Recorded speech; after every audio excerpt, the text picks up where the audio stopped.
think, act, and prosper. You are now tuned into the Money Level Show. Hey everyone, welcome back to the Money Level Show, where we think, act, and prosper. And today we got a special guest. He is the young Black celeb. He is 21 years old, I believe 21 years old.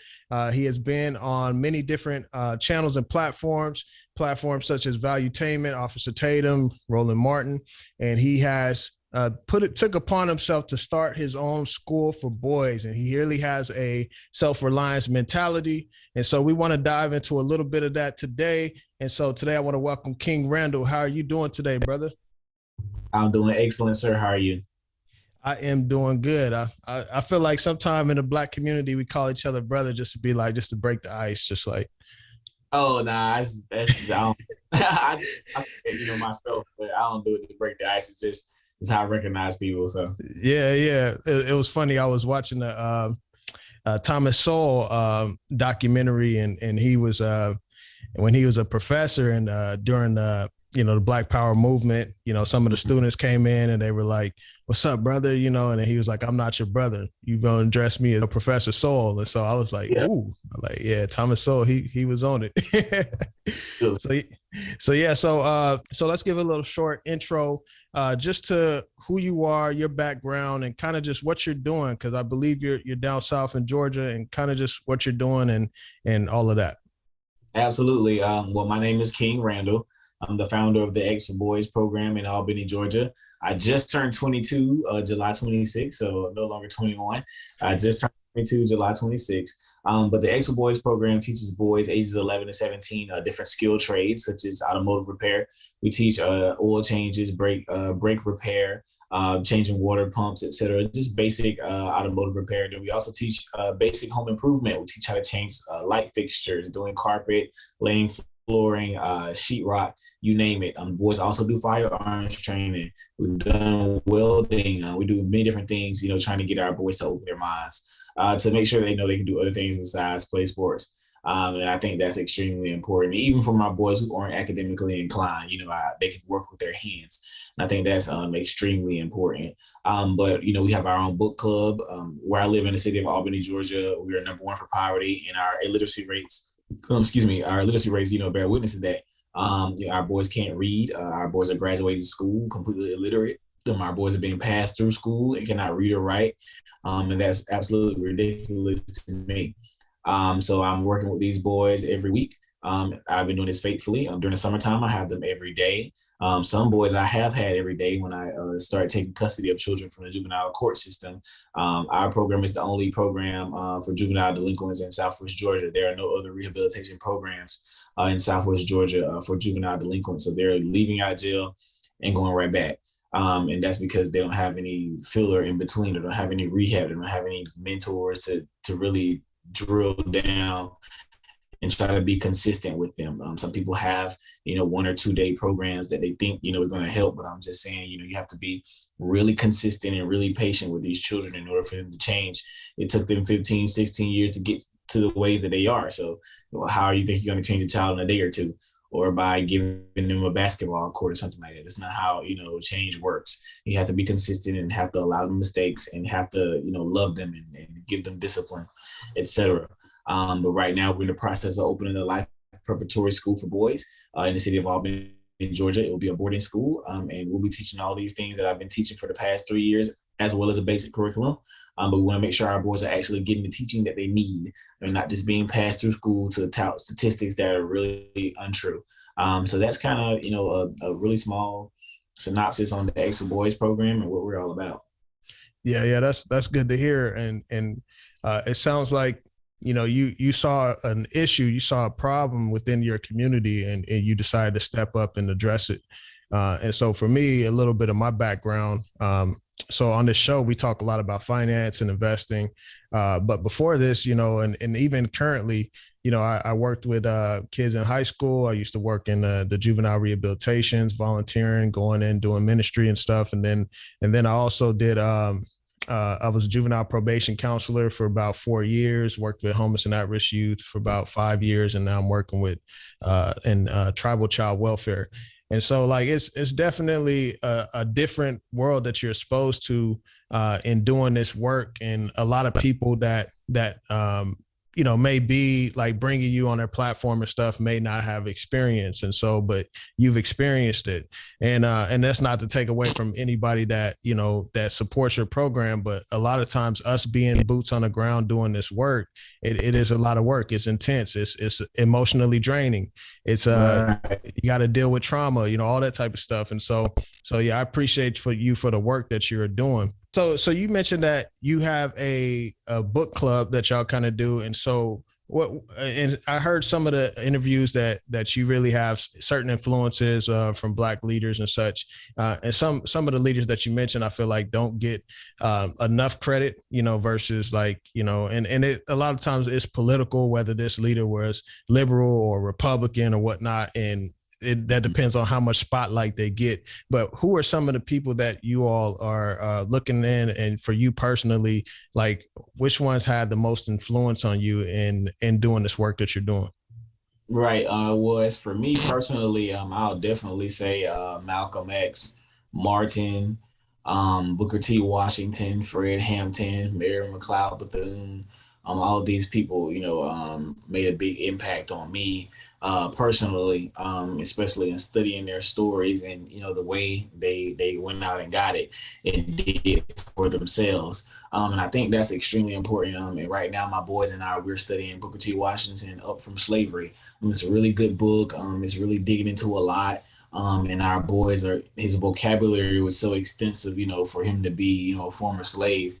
He was super literate. I mean, it's crazy, reading his book and how articulate he was, to be a former slave. And I always ask the boys, I'm like, imagine a former slave having a better vocabulary than you. And it speaks a lot, it makes them want to work harder. So we're reading this book, we're learning new vocabulary words, we're doing these things every week. Just being repetitive with it, and they're, developing their reading skills, as the weeks go by. And that's all in being consistent. So yeah, I'll definitely say Booker T. Washington, Malcolm X, Martin Luther King, Mary McLeod Bethune. Those people, had a big impact on, who I am and what I'm doing. Yeah, it's amazing, like just how many, when you get into the stories and the biographies and all of that, just how even outside of their teaching, like you could just look at their life and just see resilience, and right. I tell people all the time, like, people of color, especially Black and natives, like people that, I know, I'm like, we're the most resilient people. Like we've been through X, Y, and Z, and we're still standing, and we're still, right. Pushing towards, success, pushing towards, building wealth for our families and progressing and stuff like that. And so that's definitely good to hear that. So I want to talk a little bit about, financial education as well within, we could talk about the Black community as a whole, or we could talk about your community. But what are you seeing with some of the boys that you're working with, and just that level of like financial education, whether that be basic stuff such as budgeting, retirement planning and such like that, or just being able to, escape the rat race from working, minimum wage jobs to being able to work jobs like the trades that you're teaching, where you can make, quite a bit of money and actually be able to afford a house and things like that? I'll definitely say the boys have had no financial training at all. And, it's kind of sad, but, just our kids and money is quite interesting. Like my boys will go on a field trip or something, and then like their parents will send them like $40 or whatever, just to, have something in their pocket. Because I always purchase everything for them, their food, snacks, or whatever. But like sometimes they just seem like they just have to spend their money. Like they just gotta get rid of it. Like you give them $40, the first thing they want to do is go to the store and buy snacks. I'm like, why do you spend your whole $40 on snack? They'll go in there and literally buy $40 worth of chips and pies and drinks. I'm like, why are y'all like that? Like you just ate, I bought you a snack. Like, why do you guys go spend so much money on snacks? Like that's literally what they won't go buy like a toys or nothing or a shirt, so they want to go buy snacks. I'm like, why do y'all do that? Or for my older guys, they want to go buy shoes and stuff like that. But that's what they see everybody else do. And we've had banks give them classes and things like that. So it's kind of trying to get them into the idea of having a little financial literacy, because where I live, our household income is extremely low. We're number one for poverty in Georgia. So people, I can't even tell you anybody just I know in a circle that live in Albany that's got $500, saved up in the bank account.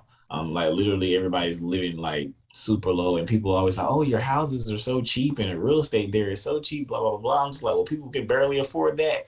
What you see, like we have apartments $200 and $300 a month, and people barely making it there. So the financial literacy is extremely important, and I drill down on that, in the program. But our kids, they almost have no financial, literacy at all. Like they have no types of training, and that's where we'll partner with local banks and their different presidents and stuff to be able to give the boys classes and things like that, because it's been working for them. Just somebody has to introduce them into saving their money, etc. And I believe that's extremely important for our boys. Yeah, definitely. I work with a lot of youth, and I see the same thing. But obviously, in your community, you're seeing a bigger issue with this financial thing. I mean, because really, like, how can we pass down wealth to our children or whatnot if we're not a good stewards of whatever money we get, whether that's you get $40 buying an ounce of silver, you know what I'm saying? Or whatever that may be, or putting it into like a $20 stock, you know what I'm saying? So like, it's definitely challenging, to kind of, break those habits and such. So what do you think about, like, because we see like the influences, like, especially, in the music industry, and such, like there's such a heavy focus on materialism. I do music myself, and I recently did a song called Legacy Dreaming, and I'm talking about how I'm not dreaming about materialistic things. I'm dreaming about a legacy, which includes wealth, but also like how I teach my kids, how I lead my family, how I impact others, all those different things. And so what do you think is like kind of the mentality on that, as far as the materialistic influence from like a lot of our, whether that be sports culture, hip hop culture or whatever? Are you seeing a big influence of that on people? Of course, especially in regards to boys, they're always trying to, be the biggest thing popping. So they want to have the nicest shoes and the nicest clothes and things like that. They want to drive they're infatuated with fast vehicles and scat packs and all that stuff like that. And I'm always telling them, I'm like, if you're not trying to be a race car driver, I mean, all the cars go in the same place. Like they're literally going to the same red light, same stop sign, going to their mom's house. Like I'm just like, it's not that serious to want to go trying to save up money to buy your first car to be a super the Dodge Demon or whatever like that. But they love and are infatuated with fast vehicles. Because that's what they see, and not even just rappers and stuff, but social media is breeding, that type of mentality, purposely. Not even just our rappers and stuff like that, but now it's social media influencers and, things like that. Those things are kind of affecting our children, in a big way, which is why I don't believe, children under a certain age should have a phone or even have social media. Which is why our boys, whenever they're with me, they don't have their cell phones. When they come to our school, they won't have their phones, period. I just don't believe in that. Maybe once a week or earn phone privileges, but it's so much indoctrination going on there and so much happening. People don't understand that these phones are really raising these children. And I'm just like, people are wondering, like, how is my child turning out like this and stuff like that? I'm like, because of what he's watching on YouTube and what he's seeing on Instagram and what he's seeing on Facebook. You cannot, parents like, well, I try to monitor. I'm like, you cannot really monitor what your child is doing on social media. They are slick. They create apps to hide apps and apps to do this and an app to do that. Trust me, they you gonna see what they want you to see, and I'm just like, just keep it or just take it away from them. They only need to contact you to talk. Like, go buy them a flip phone. It is okay. They don't need to have the same phone everybody else got. I believe my little brother, All you need is a flip phone and a way to text or call. That is it. You don't need nothing special. You don't need no apps. You don't need social media, none of that fun stuff. Because can't no parent really explain to me why their child really needs social media. I'm like, why does he need social media? You can't really explain. They don't need social media unless you're teaching them how to, monetize it and make money off of it, etc. Most of those kids are just trying to, even like the stuff they want their parents to buy for them. They want these things to impress everybody else. I'm just like, ask your mom to buy, ask your mom to, get you something that's gonna make you some money. Ask her to buy you a set of tools for Christmas, or something like that, to be able to go, do work. So I think those things are important, but the influences on our children in regards to like social media and rappers and things like that, it's definitely taking a toll. But that's why I do what I do, and I always tell parents, I'm trying to make sure I'm the biggest influence in their lives. And I feel like if you're a parent and you're not the biggest influence in your child's life, that's a fault, to that parent, because you should be the biggest influence. And that's extremely important, because whatever's influencing the most, that's what they're going to turn out like. Yeah, exactly. There's a Bible verse I really go by. It says, those who pretend to be rich are actually poor. Those who pretend to be poor are actually rich. And I drive around in a little beater car. My car got totaled, and I got this little suit going on and whatnot, but I drive around a little $3,000 car, point A to B. I do not want a car payment, bank taking interest of my money, taking interest and me paying them more, stuff like that, cars losing value, all of that. And like, I just like, hey, I got money, but I pretend to be rich. I try to live more humble and stuff, and rather know whether or not I can sleep at night, and be able to take care of something if an emergency happens or, and stuff like that, Absolutely. Yeah. So there's a lot of, when you get into some of these like conversations, especially in regards to like the Black community, you come across this statement, victim mentality, and there's always like, it's always gray areas with that, and as far as like, it's never black and white. And a lot of times these political influences, try to make it black and white when it's really not, because everybody's situation is different. Everybody's life is different. I mean, obviously you and I don't have a victim mentality because we have self-reliance, and we're being resilient through whatever situation we've been through. So like, what do you think about that? Are you seeing that mentality in some ways where like, people may blame the system and be like, hey, the system's holding me back, versus like, how many kids do you see? Like, I mean, obviously you're focusing with your kids on like self-discipline. Like, yeah, if you discipline yourself, you can make out of this and that. Cause sometimes we do see like, where you have the blaming of systems and stuff like that, in which obviously in the past, in the civil rights movement and stuff like that, there was huge systemic issues, against the Black community. But now, I tell people like there's less excuses, every year that passed by, there's less excuses, as far as like you got access to phones, you got access to Robinhood, Coinbase, YouTube teaches so many people how to invest and learn how to trade stocks and stuff like that. So like, what's your take on all of that? Not even just that, man. I tell my boys all the time, there's nothing in 2021 that you should say that you don't know how to do with YouTube. Like, I literally learned how to paint houses off of YouTube. I learned how to, fix certain things on cars off of YouTube. Like, it's so many different ways to make money off of YouTube. And I mean, we're just learning things off of YouTube. But in 2021, there's so many ways to make money, man. I honestly feel like if you're broke in 2021, it is a choice. I honestly believe that. Like, I honestly believe you want to be broke, or you just hadn't got the information. But it's some way that you can go make some money, in 2021. Because we walking around here talking about we oppressed, man. I'm like, nah, bro, that's half of the, I honestly think that's disrespectful to slaves and disrespectful to people in the civil rights movement. How you walking around here talking about you oppressed in 2021? And boy, I wish they had the stuff we have today. You know how Washington and Malcolm would be benefiting from cell phones and all that goodness, man. Like all this books and steady access to information, man. They'd be eons ahead of us.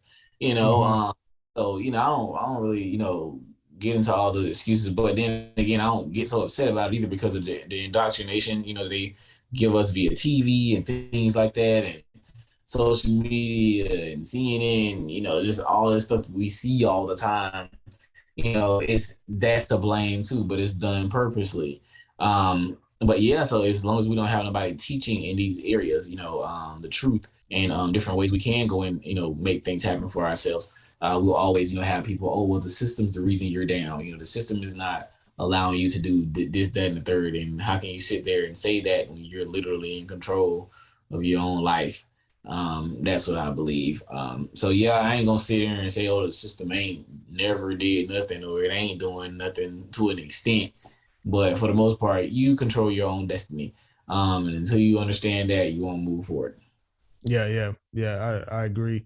And there's like, from where I'm from, like, I grew up around like, gangs, Crips, Bloods, everything, and I do see people in the same position that from a long time ago, and I Right. kind of wonder, like, why haven't you signed up for college? Like, why haven't you, went out to trade school or Right. got out and traveled or whatnot?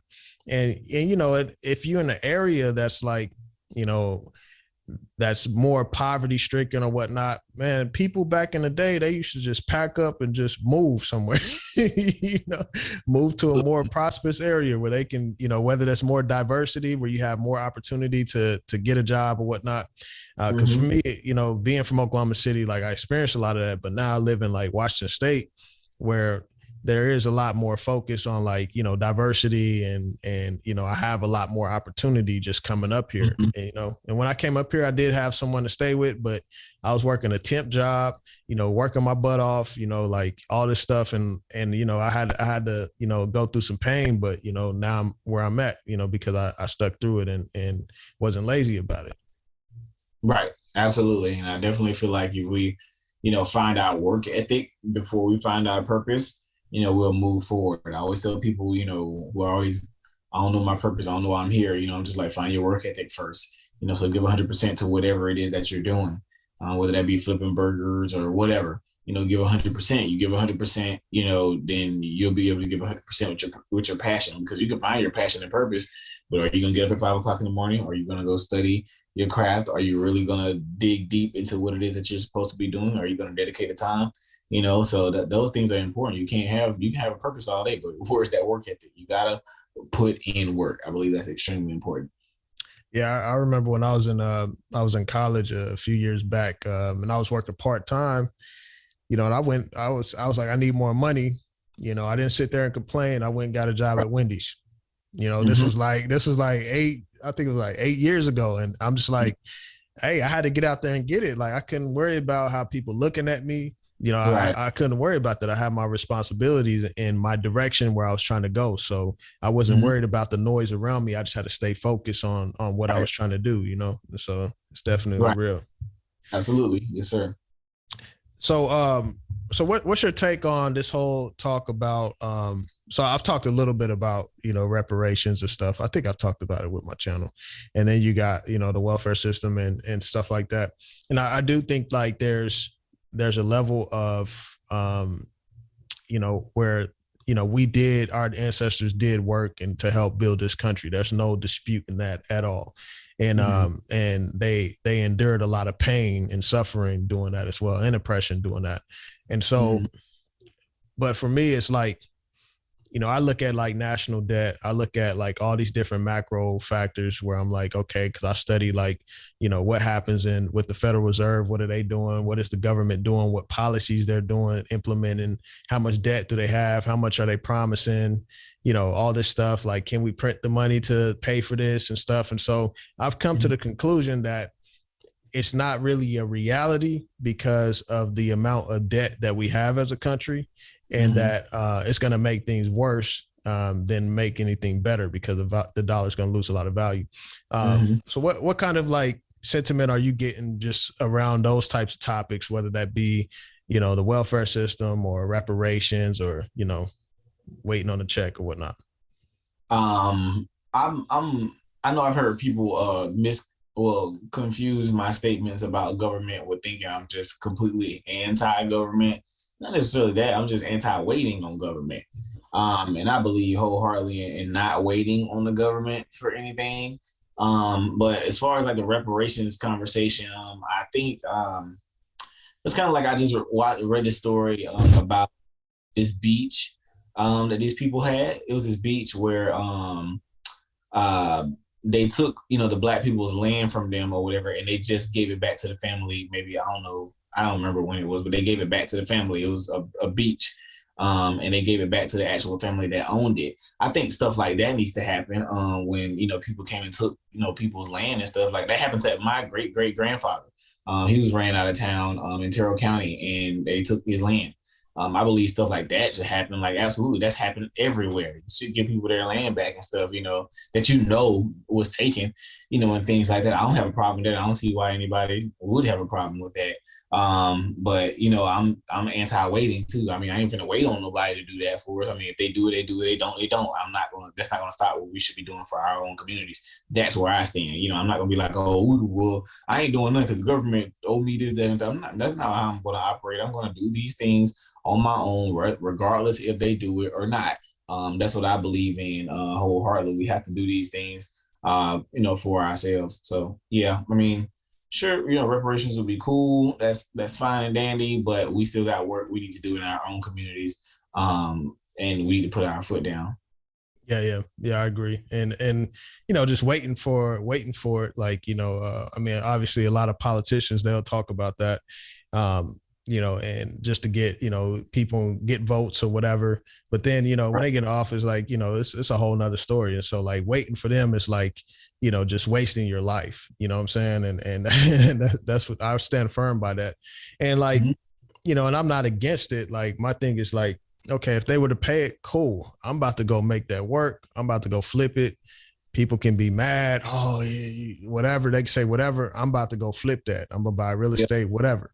You know what I'm saying? But at the same time, when I stand by like, okay, like the financial system is in a bad place. I mean, we're 30 trillion in debt.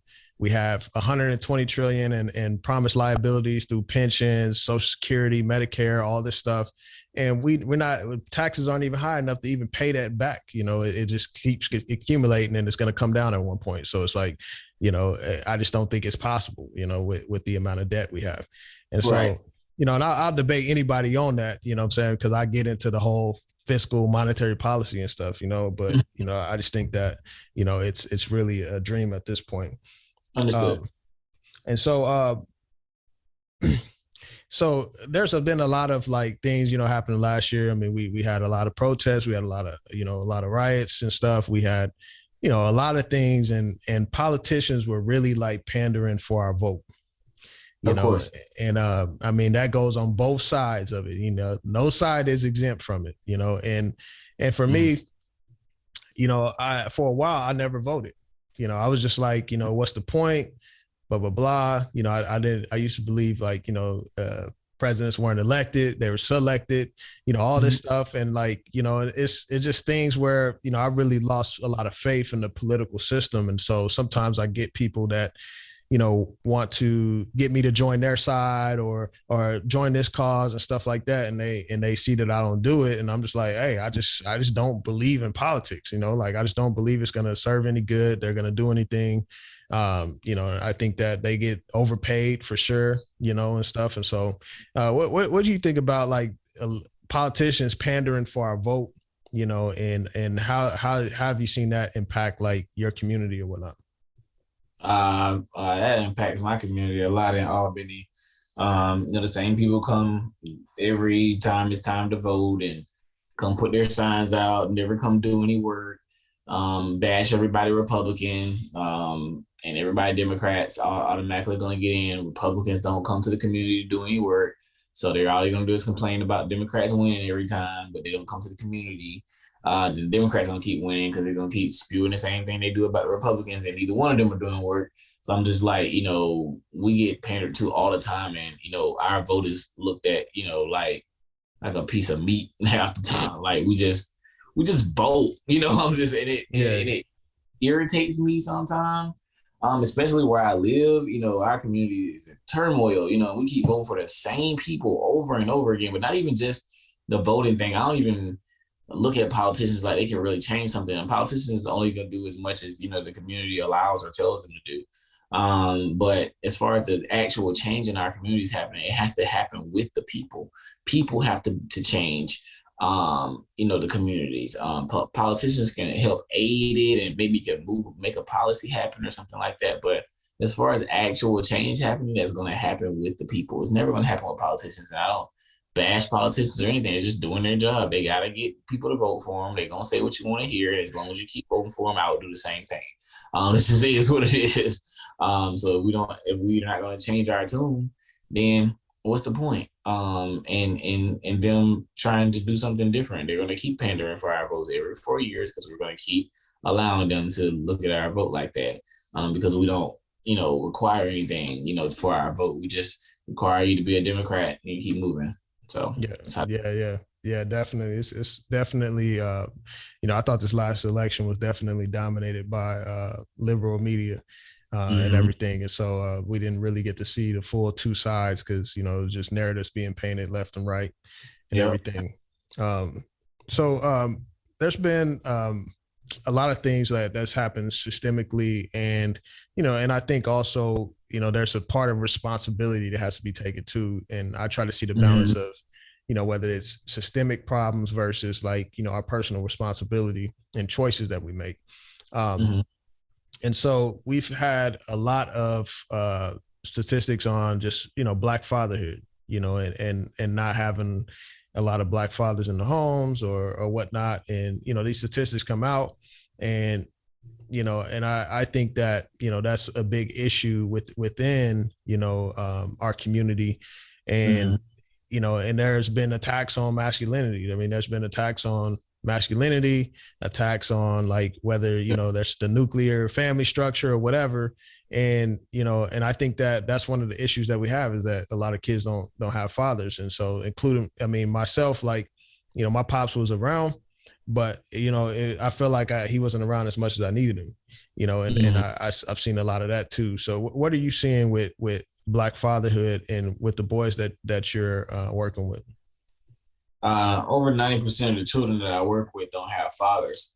But the whole attack, on men being in the homes, like I remember I went to a community meeting maybe like a month or two ago in Albany, and I was saying boys need fathers, and these guys was in there like, oh, well, single moms can raise, boys just as good as a man can, and you're discounting the work of, single moms and stuff like that. I'm just like, all I said was boys need fathers, which is the truth. How did y'all equate that to discounting the work of single moms, or even saying some nonsense like a single mom can raise a boy better than a man can? I'm like, would you go tell a woman that you can raise a daughter better than she can? No, you would not. So why are you fixing your mind that crap here? That makes no sense.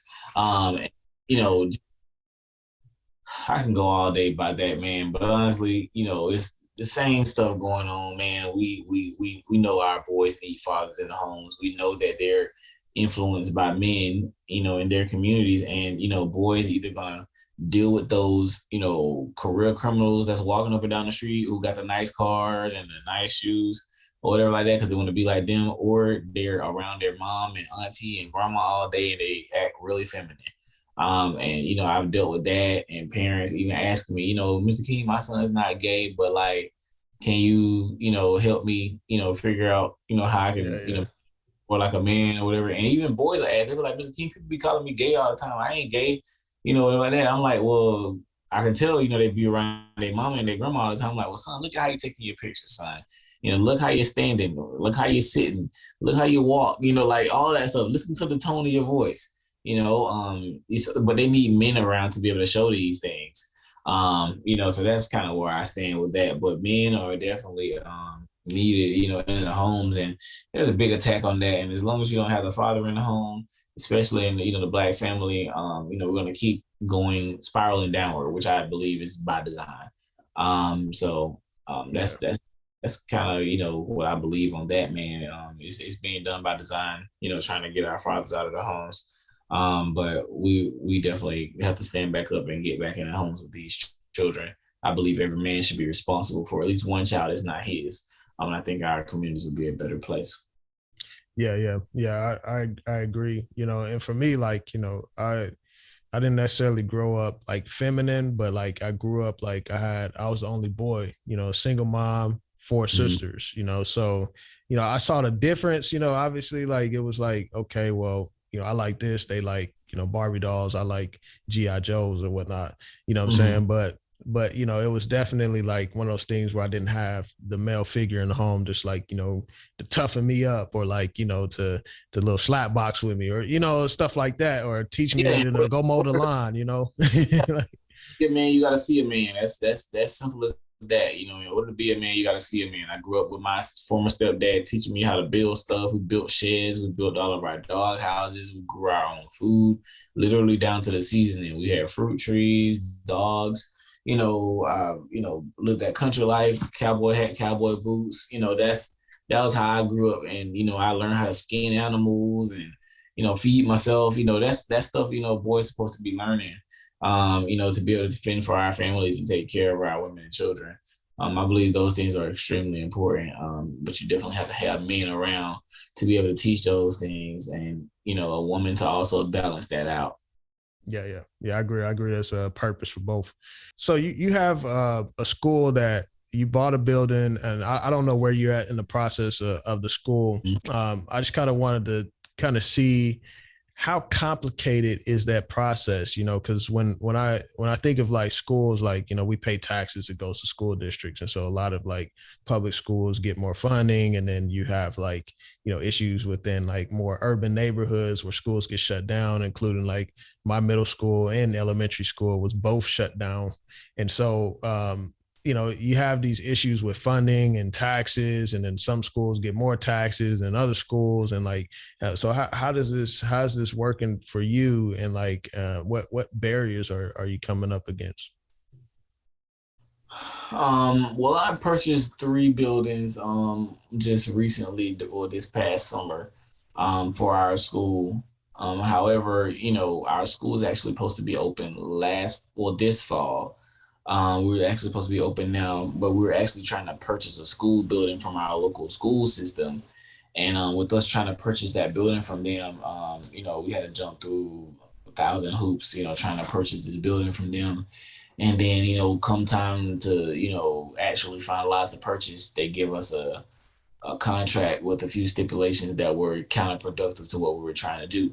And these contract stipulations stated, that we cannot operate a private or a charter school out of this building unless they taught the curriculum. And that was one of the stipulations of 6. And, that was blatantly out of whack, and I was just like, how are we going to open our own school, on our own, but then you telling us you have to teach the curriculum? I thought that was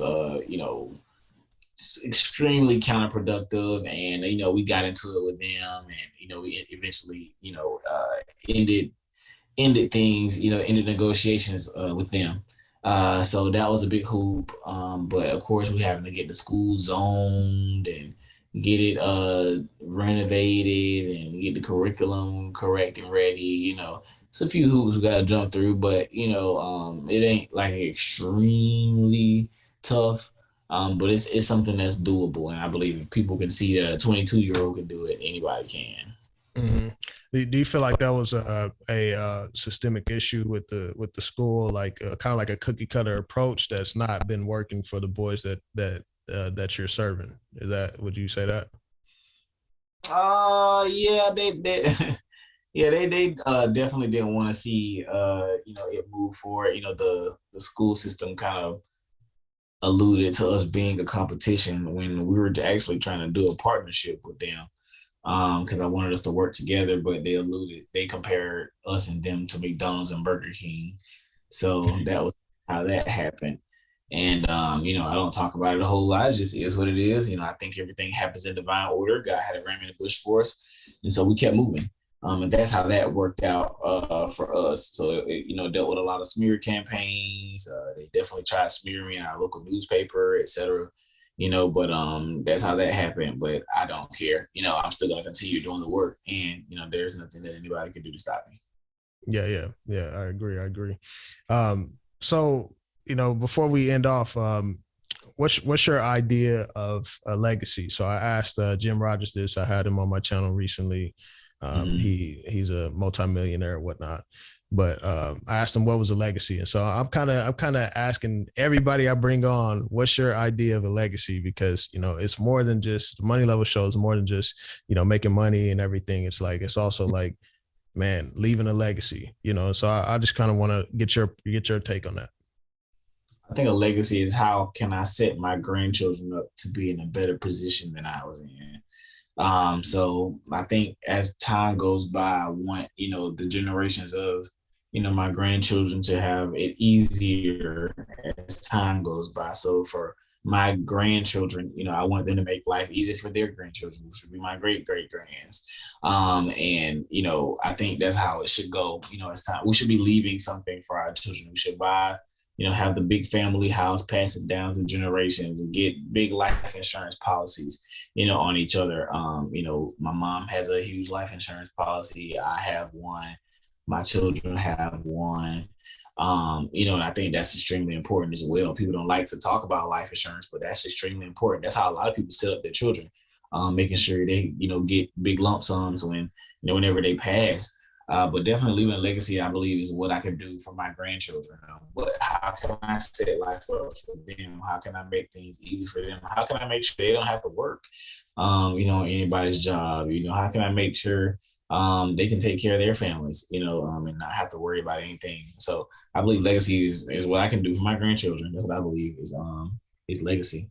Yeah. There's a scripture that says a wise man leaves an inheritance for his kids' kids. It's in Proverbs, and so I definitely stand firm by that. So how can people support you? Obviously, you're on Twitter at New Emerging King, and then you have a YouTube channel, which I'll link in the description below. But how can people support the school, donate or whatnot? How can they support you? Absolutely. You can follow me. We'll go to our website at thex4boys.org. That's THE, letter X, FORBOYS.org. You can go there to see how to donate. You can go there to see all of our pictures and videos from the things I've taught the boys. You can go there to see how to volunteer if you're close by in the Georgia area. And the website will have everything, all of my social media tags, ways to reach out to my team, etc. So yeah, that's kind of how you can reach me at thex4boys.org. Okay, cool, man. Appreciate you for coming on and spending your time with us today. And so we'll be sure to link everybody with you all. Everybody go to his Twitter, follow him, go to his YouTube, subscribe. And I'm sure people that watch the show, if you've been following what we've been talking about as we think, act, and prosper, you can donate something towards this amazing cause that he's doing for these boys. So I want to appreciate you for coming on. I appreciate it. Thank you so much.